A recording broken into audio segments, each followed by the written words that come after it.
la profesora Natalia González Heras, profesora de Historia Moderna también, en este caso de la Universidad Complutense de Madrid, antes de la Autónoma, creo recordar, ¿no? Y gran especialista en el hábitat doméstico de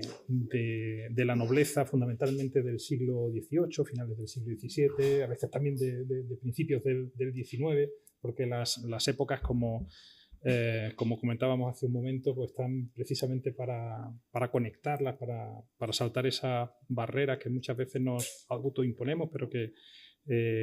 limitan más que ayudan a la hora de plantear la investigación.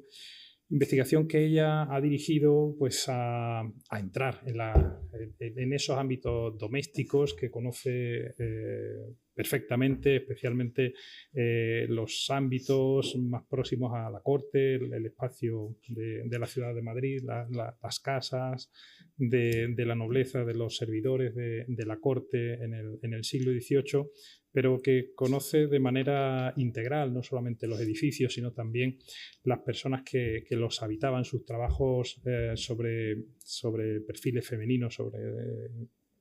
personajes femeninos del siglo XVIII son también muy elocuentes y muy clarificadores. Y en general las personas y también la cultura material que teníamos en esas casas, ¿no? De manera que yo le dejo la palabra, no sin hacer expresa también mi gratitud, porque me consta que supone para ella, ha supuesto para ella un esfuerzo estar aquí, porque coincidía nuestro coloquio con otro coloquio que ellos organizaban y ha tenido que cuadrar la agenda de manera casi milagrosa para poder acompañarnos. Así que le agradezco muchísimo ese esfuerzo, porque es su contribución en un coloquio dedicado a la nobleza, a saber y averiguar cómo vivían los nobles en sus castillos, palacios, en sus palacios o casas, es crucial. Así que muchísimas gracias, Natalia. Muy buenos días. En primer lugar, agradecer, por supuesto, agradecer a María Teresa Chicote y a Juan Luis Carriazo su invitación para participar en este coloquio, que en cuanto supe de qué trataba, en ningún momento dudé en participar. Me hubiera encantado poder haberos acompañado durante las 3 jornadas. Lamento y me disculpo con los compañeros que hablaron los días anteriores por no haber podido venir a escucharos, pero como comentaba el profesor Carriazo, hemos tenido una actividad en la Facultad de Geografía e Historia de la Complutense, incluso donde estábamos, ¿no?, en la misma planta, atendiendo a distintas actividades el miércoles por la tarde. Bien, y solamente he podido estar esta mañana, pero bueno, os pido disculpas por ello. Esta mañana, cuando estaba escuchando a los compañeros, me hacía reafirmarme en una reivindicación en la que vengo insistiendo bastante durante los últimos tiempos. Y es no solamente el tema de la interdisciplinariedad, en el que todos estamos, creo, que ya inmersos en el intercambio entre historiadores del arte, historiadores, sino también en la ruptura de esas fronteras que marcan las cronologías. Porque, bueno, pues cuando escuchaba esta mañana a la profesora Olga Pérez, me daba cuenta perfectamente que eso conectaba perfectamente con aquellos espacios que mis compañeras modernistas, como Carmen Abad o María de los Ángeles Pérez Amper, una historiadora del arte, otra historiadora, han venido definiendo como pues, espacios, ¿no?, de la celebración de banquetes, etcétera, etcétera. Entonces yo creo que tenemos también que ser capaces, en la medida de las posibilidades, y siempre marcando, ¿no?, y siendo rigurosos en el tema cronológico, pero de poder establecer dónde se encuentran los orígenes, cuáles son las continuidades, las rupturas, las derivas, me parece, por lo tanto, muy importante. Y bien, hoy debo decir que he dado muchísimas vueltas hasta que me he decidido a traer aquí lo que os voy a tratar de presentar de la manera más sintética posible. Porque, claro, cómo vivían estas noblezas y élites, pues es algo en lo que, por supuesto, no voy a dar ningún tipo de lección, puesto que hay muchos especialistas aquí en torno a ese tema, de los que yo he aprendido muchísimo. Y si algo últimamente me ha venido preocupando en torno a este asunto, circunscribiéndolo a un espacio concreto como es el Madrid y a una cronología, el siglo XVIII, ha sido saber realmente cuál era la representatividad de este aspecto de la habitación y de la presencia de los distintos inmuebles, espacios habitados por estas noblezas y élites en la ciudad de Madrid. No voy a entrar tampoco a hacer una definición exhaustiva de nobleza y de élite, pero tiene muchísimos matices, ¿no? Tenemos que entender la existencia de diversidad de noblezas muy amplia y ya entrando en el asunto de las élites, pues diría que casi aún más. A grandes rasgos yo voy a hablar, puesto que ha sido el grupo en el que yo me he venido centrando durante bastantes años, a aquellas noblezas y aquellas élites económicas, enriquecidas económicamente, que desempeñaron algún tipo de cargo, algún tipo de empleo o servicio en la monarquía en el siglo XVIII. Bueno, si fuera necesaria alguna aclaración, pues podríamos comentarla en la parte correspondiente al debate. Unos datos de partida. Saber en el momento en el que Madrid se convierte en capital, en el año 61, durante el reinado de Felipe II, el traslado que se produce de esa capitalidad y del aparato cortesano, las estructuras cortesanas, que significan otra rama importante desde la que se gobernaba en estas monarquías del antiguo régimen durante un periodo del reinado de Felipe III a Valladolid, y cómo Madrid se acaba convirtiendo en capital y sede de la corte. Nunca me gusta decir de forma permanente, porque sabemos que además eran monarquías completamente itinerantes, que pasaban un periodo en Madrid, pero pasaban el resto de los periodos del año en los sitios reales que rodean a Madrid, bien, como digo, a partir del año 1606. Todo esto implica a nivel social pues un crecimiento y demográfico, poblacional, un crecimiento enorme de la población en una villa que había sido pues simplemente una villa castellana más, en la que sí había un alcázar en el que los reyes pasaban determinadas temporadas, pero de la misma manera que en otras ciudades castellanas. ¿Qué tipo de personal? Fundamentalmente, aunque no solo, empleados en las instituciones de la monarquía. Por otra parte, esos que yo defino como servidores del monarca en las estructuras propiamente cortesanas de las casas reales. Y ahora entramos, porque tenemos que comprender que ni todos los empleados en las instituciones, ni todos aquellos servidores en la corte, ni eran nobles ni eran élites. Vamos a analizar a aquellos que o bien tienen un título nobiliario o bien podemos considerar como esas élites por tener una posición económicamente que les va a permitir equipararse en los niveles materiales en general y en aquellos que tienen que ver con los aspectos relacionados con los espacios de habitación de forma particular con los miembros de la nobleza. Bueno, He traído también una evolución en el número de habitantes en Madrid que tomo, en este caso, de datos que están bien sintetizados y de manera muy precisa y cuidada en un atlas sobre historia de Madrid, publicado hace ya bastantes años, coordinado por Santos Madrazo, Virgilio Pinto, y en el que participaron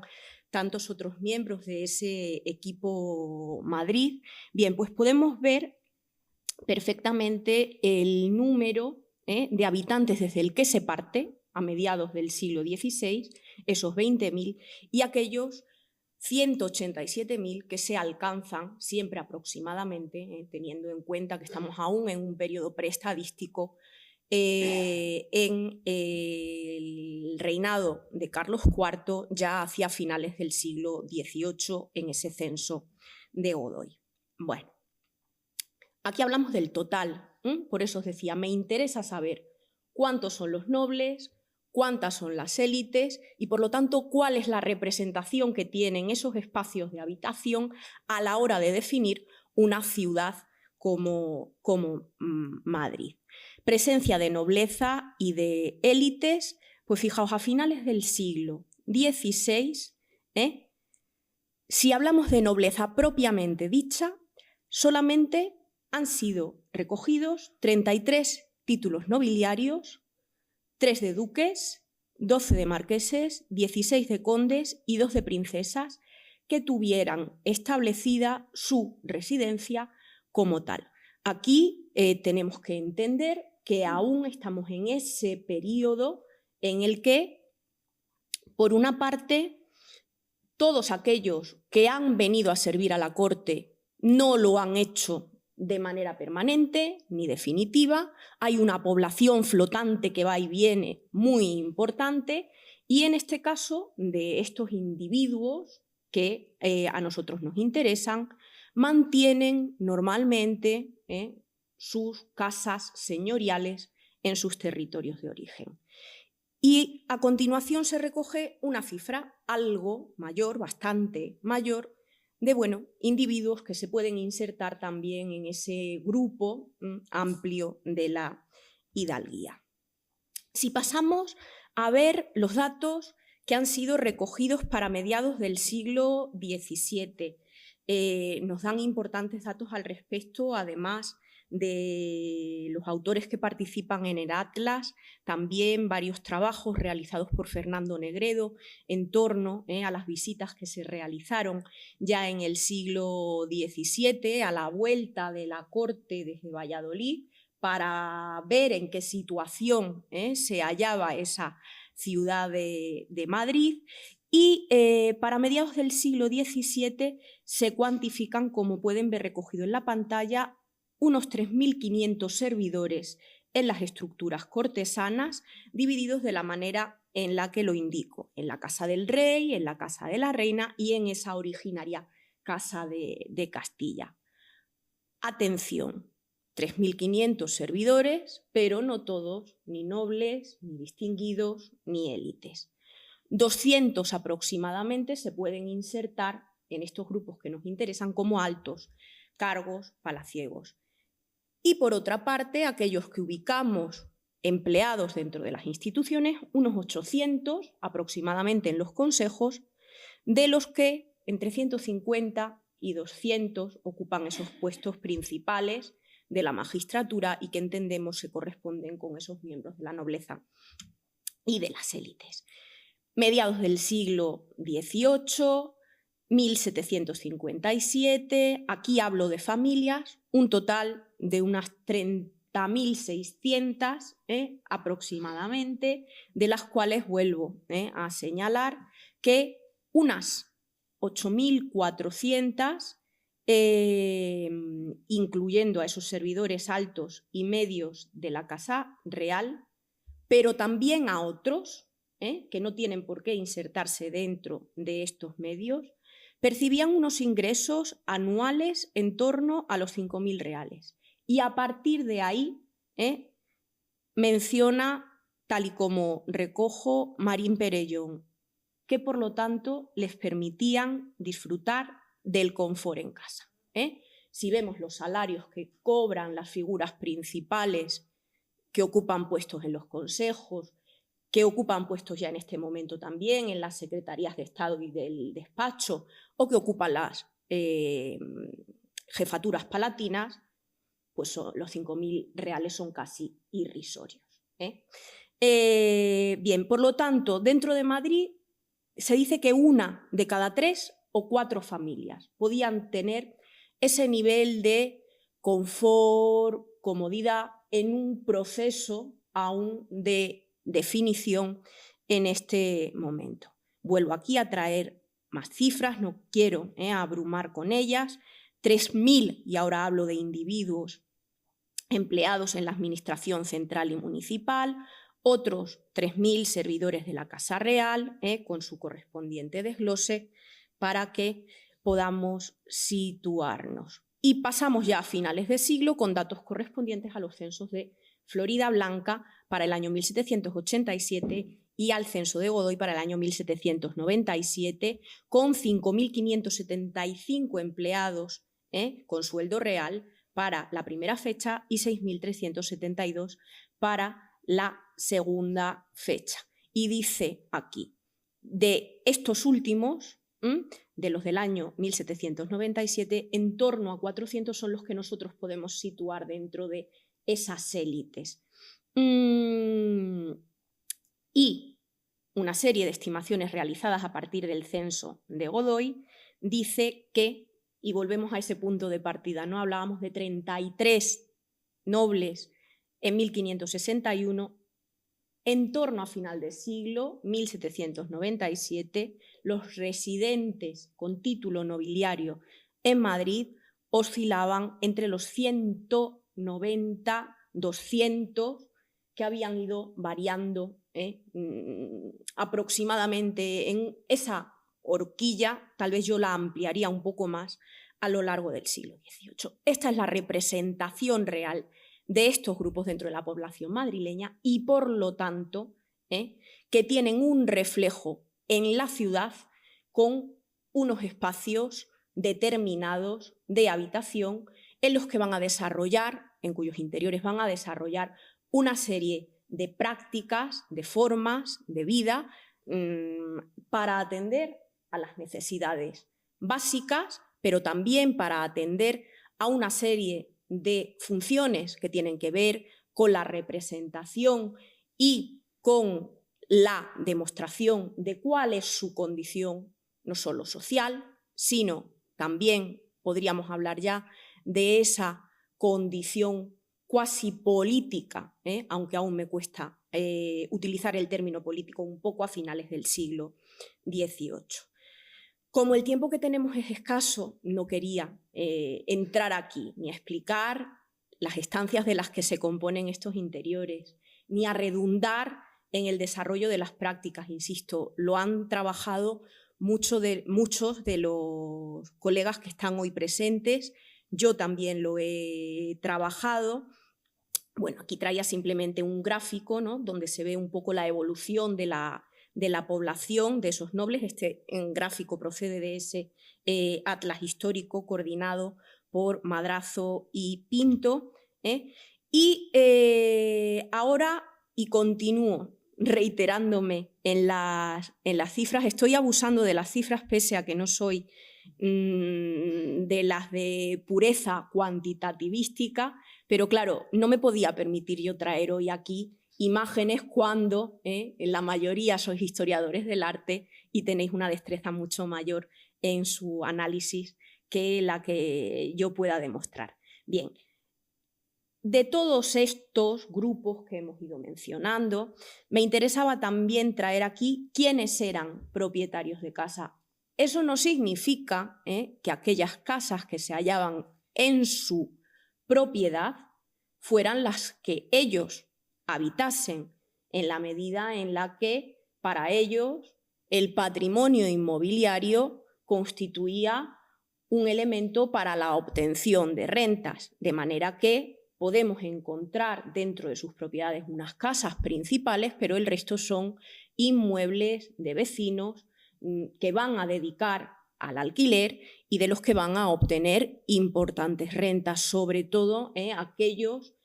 recientemente ennoblecidos por servicios a la monarquía, aquellos ennoblecidos por servicios no solo administrativos o burocráticos, sino de tipo económico, que se saben mover bien con los capitales y que saben dónde poder invertir esos capitales para que eso redunde en un beneficio. Bien, en manos de quién se encontraba la propiedad inmobiliaria en el Madrid de mediados del siglo XVIII. Tenemos una fuente excepcional en Madrid, que es esa planimetría general de Madrid, que es simplemente el resultado de un conjunto documental en el que nosotros podemos encontrar todos estos datos correspondientes a esa visita general de la que se desprenden los cuadernos de alquileres, donde encontramos quiénes son los propietarios de los inmuebles, el alquiler que reciben por estos inmuebles alquilados y, en definitiva, el que era su objetivo principal, con cuánto tenían que contribuir a la Real Hacienda, insertando todo ello en un periodo de racionalización de los distintos ámbitos y, como no podía ser de otra forma, también de lo que tenía que ver con el fiscal. Eso es importante, bueno, por si hay algún estudiante en la sala, ¿no?, que vean que se trata de una documentación que tenía un último objetivo, que era el de carácter fiscal, pero que a nosotros nos permite abordar todos estos otros temas. ¿Cuántos nobles vamos a encontrar como propietarios de casas? O mejor dicho, ¿cuántas casas de ese total de 7.557 se hallaban en manos de nobles? Pues en torno a las 850, y eso representaba que la nobleza era un 11%, o en manos de la nobleza se hallaba un 11% del patrimonio inmobiliario total que componía la ciudad de Madrid, distinguiendo muy bien, insisto, como decía antes, entre aquellos inmuebles que eran de su propiedad y ellos mismos habitaban y los que estaban hechos para ser explotados poniéndolos en alquiler. Ahí tienen los datos del resto de grupos en los que se hallaba concentrada la propiedad inmobiliaria y mencionar simplemente que esos particulares que concentran la mayor parte, un 51,1%, pues tenían que ver, en algunos estudios aparecen recogidos como grupos populares por no pertenecer al estamento privilegiado, ¿no? Pero a mí me parece que dentro de esos grupos populares, de ese tercer grupo, estamos encontrando a algunos de los grupos más enriquecidos económicamente dentro de la sociedad, aunque no ostenten un privilegio jurídico, que es aquel que ostentaba la nobleza. No entraremos en asuntos relativos al clero ni a otro tipo de instituciones. Bueno, traigo un mapa que no es tan bueno como los siguientes, que a continuación mostraré, pero creo que se al menos aprecian las zonas principales de residencia de esa nobleza a mediados del siglo XVIII, con esas manchitas, puntitos rojos que en la imagen se han perdido bastante, pero que aparecen sombreados en las zonas en torno a ese palacio nuevo en proceso de construcción, desde que se quemó el Alcázar, pero también en esta otra zona que poco a poco se va abriendo hacia el Prado, aunque no solamente, porque vamos a encontrar también en espacios propios de la retícula urbana del Madrid antiguo. Y aquí traigo algunos mucho mejores que debo agradecer su elaboración al profesor Álvaro Molina, en colaboración con Greta Vega, y que nos muestran a partir de los datos tomados de otra fuente fiscal, en este caso de 1798, de finales del 18, de una matrícula de vecinos pudientes y distinguidos, para saber cuántos eran aquellos que tenían capacidad económica para contribuir a las necesidades de la monarquía. Pensemos que nos encontramos en un periodo de conflictos bélicos a nivel internacional importante y que a nosotros nos permite saber quiénes eran aquellos individuos, dónde vivían y lo que cada uno tenía que pagar. Entonces, paso al siguiente, donde nos encontramos a todos los pudientes y distinguidos, todos aquellos que se dejaron registrar en dicha matrícula. Es uno de aquellos asuntos que tenemos que tener siempre cautela. Pensemos que son fuentes fiscales y que en ciertos casos puede haber cierta ocultación de datos. El que no aparece no tiene que pagar, de manera que, pero creo que nos permite hacernos una buena idea. Y aquellos barrios que tienen un color más oscuro son los que recogen un mayor número de vecinos pudientes y distinguidos. Y llamaría la atención precisamente de esa zona en la que están entre 151 y 226 superior, y que es un barrio que tradicionalmente ha sido considerada como una de las zonas populares de Madrid, el barrio del Avapiés, donde vivían un número importantísimo de servidores de la monarquía que van a tener unos sueldos que les van a permitir situarse dentro de esos pudientes y distinguidos. Eso no significa que esas otras zonas en torno a Palacio no tuvieran un número similar. Sin embargo, como decía, una de las deficiencias de esta matrícula es que también unos por otros esa zona de Palacio quedó sin registrar en algunos de sus barrios, precisamente porque no se hizo cargo ni la Secretaría de Hacienda correspondiente que estaba detrás de la petición, ni tampoco aquellos responsables de Palacio. Decían, como muchos son servidores de Palacio, que se haga cargo precisamente Palacio de saber cuántos son los que viven en esta zona, de ahí que puedan ser recogidos en este mapa números inferiores a aquellos que realmente existieran. Pudientes y distinguidos, y eso, como decía, lo trasladábamos en este caso a los servidores de la monarquía. Aquellos donde hay unos números superiores son los que están en ese azul más oscuro frente a los de la tonalidad amarilla que se van yendo hacia las afueras del plano de la ciudad de Madrid a finales del siglo XVIII. Bueno, veo que el tiempo pasa y que yo tenía mucha información y no voy a ir leyendo todo lo que tenía, simplemente decir que como me centraba en esta exposición en el siglo XVIII, que es aquel que yo conozco con mayor profundidad, atendiendo a los conceptos existentes en la documentación que hemos venido trabajando, tratamos de hacer una precisión conceptual. Fue uno de los objetivos que nos planteamos desde el principio de la investigación, en el que distinguiéramos entre lo que se trataba de casas principales, habitadas por esta nobleza o por las élites de los servidores, y aquello que eran palacios. Durante la primera mitad del siglo XVIII nos vamos a encontrar la aparición continua del concepto de estas casas principales, que eran las que habitaban los individuos a los que estamos atendiendo, y traía una relación intentando ser ordenada desde el año 23 al año 58 de las residencias, casas principales del Príncipe Pío, del Décimo Duque del Infantado, del Marqués de Guerra, Marquesa de Castrillo, Duque de Santiesteban, Marqués de Rafal, marqués de Portago, marqueses de Perales, y de ahí que al principio insistiera también en lo importante de la necesidad de distinguir entre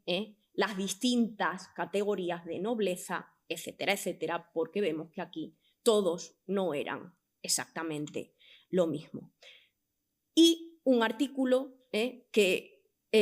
publiqué en el año 2012 en el que yo decidí hablar de esa transición, ¿no? De casas principales, de esas casas principales que atendían a las necesidades que mencionábamos antes que tenían en su vida cotidiana estos individuos, a los palacios que empiezan a aparecer durante la segunda mitad del siglo XVIII, ya así propiamente identificados dentro de las fuentes. Hemos visto imágenes hoy, supongo que también las habréis visto a lo largo de estos días, de algunos de los principales palacios, algunos de ellos que todavía se conservan en Madrid, al menos en su fachada, relativamente próximos a aquello que fueron: el de Berwick-Liria, el de Villahermosa, el de Buenavista, el de Altamira. Fijaos, recojo los principales, 4 de 150 a 200 nobles en Madrid. Estos 4 representativos de familias muy principales, y estamos dejando atrás a decenas de otras familias que no tuvieron esa representación a través de su vivienda directamente en el urbanismo de la ciudad. Las zonas de construcción, que ya se ha mencionado también, atendiendo a esos 2 espacios de carácter regio, como sus interiores se proyectan los de estos palacios atendiendo a la racionalización que marca las arquitecturas del siglo XVIII desde la tratadística arquitectónica, pero que quienes se mantuvieron en casas principales, que no fueron pocos a lo largo del siglo XVIII, también tomaron en la medida en la que los edificios permitían la realización de una serie de reformas de sus interiores que asimismo trataban de adaptarse no tanto a los modelos, sino a las nuevas necesidades que los individuos y las familias van generando en ese desarrollo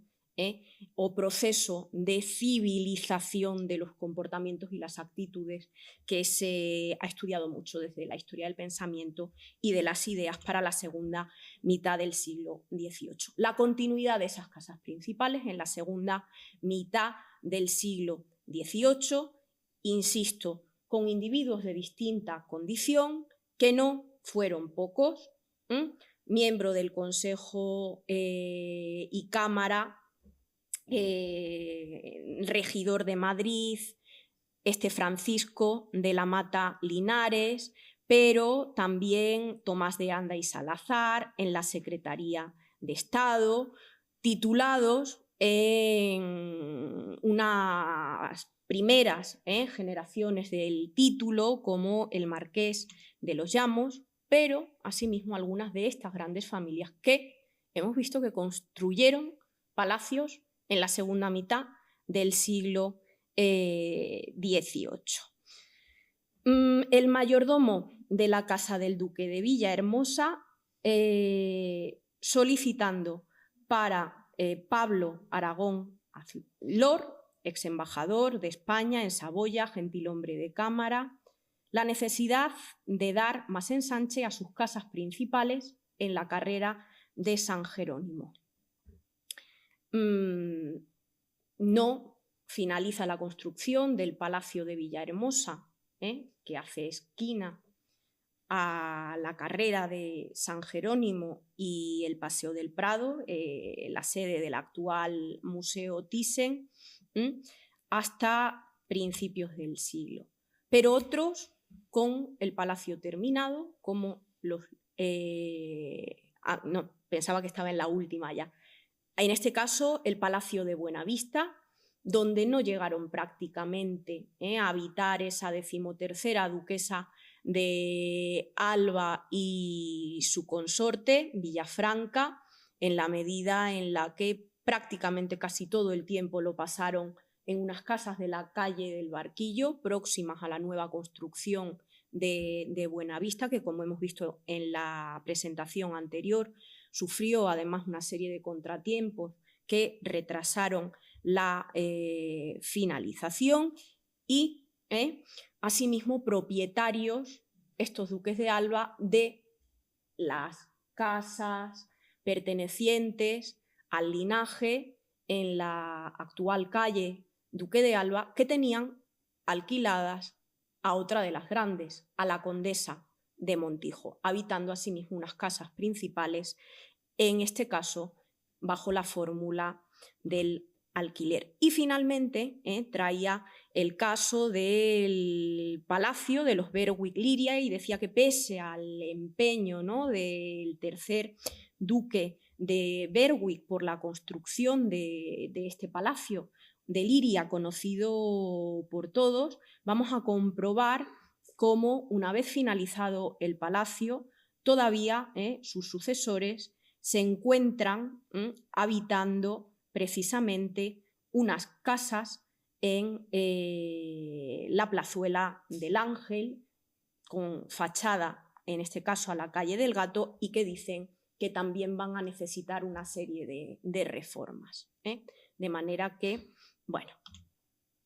lo mismo para Cogolludo, el heredero del título de Medinaceli, que continúa viviendo en esas casas principales frente a Villahermosa, al otro lado de la calle. Y un tema en el que yo no puedo entrar aquí por falta de tiempo, en el que sé que también comparto intereses con colegas como Álvaro Molina, que venimos tratando desde hace años. La propiedad o el alquiler nos desconcierta bastante. Se mantuvo presente la fórmula del alquiler en el caso de las casas principales, incluso para quienes tenían propiedades de casas principales que podrían haber atendido a sus necesidades, alquilaban otras casas principales pertenecientes a otras familias de la nobleza. Quienes decidieron construirse un palacio fue para habitar esta propiedad, y les llevo de nuevo al caso de los Berwick-Liria. No siempre podemos establecer una serie de dinámicas que nos den lugar a trazar una explicación que pudiéramos decir general para el grupo. El peso de la casuística, que es el que vamos tomando paso a paso en nuestras investigaciones. Bueno, pues hasta aquí mi intervención. Muchísimas gracias.